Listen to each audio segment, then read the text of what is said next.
Alright, so it's Wednesday and guys, pasok ulit tayo. Let's go back to this English classroom. Yeah, we're back to school in Taxa.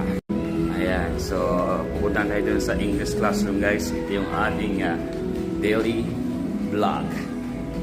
Alright, so today it's 17 degrees. Yes, medyo malamig ng konti.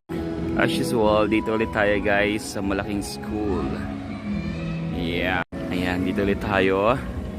So dyan sila sumasayaw everyday. Ayan, ginagawa na yung gate doon sa dulo. Main gate, dati nampakan na nila lahat oh.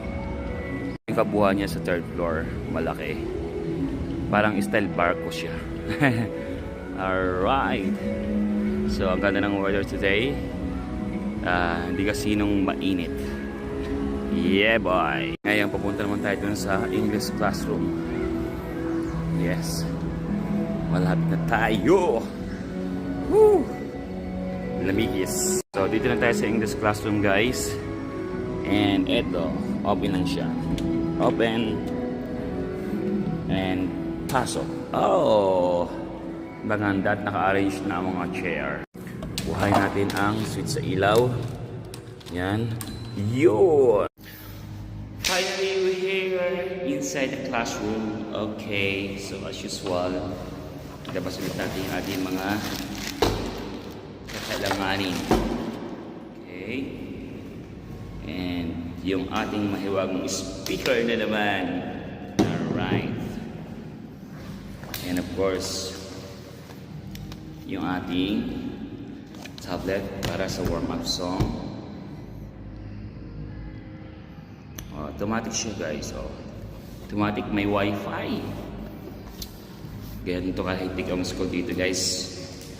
Maraming wifi. And of course, yung ating lesson for today, it's about clothes. Alright. So, yun lang guys.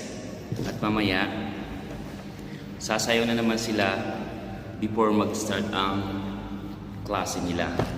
Any lesson, dancing lesson, English lesson, or art lesson, marami silang ginagawang lesson sa umaga. Tanggalin natin yung ating sapatos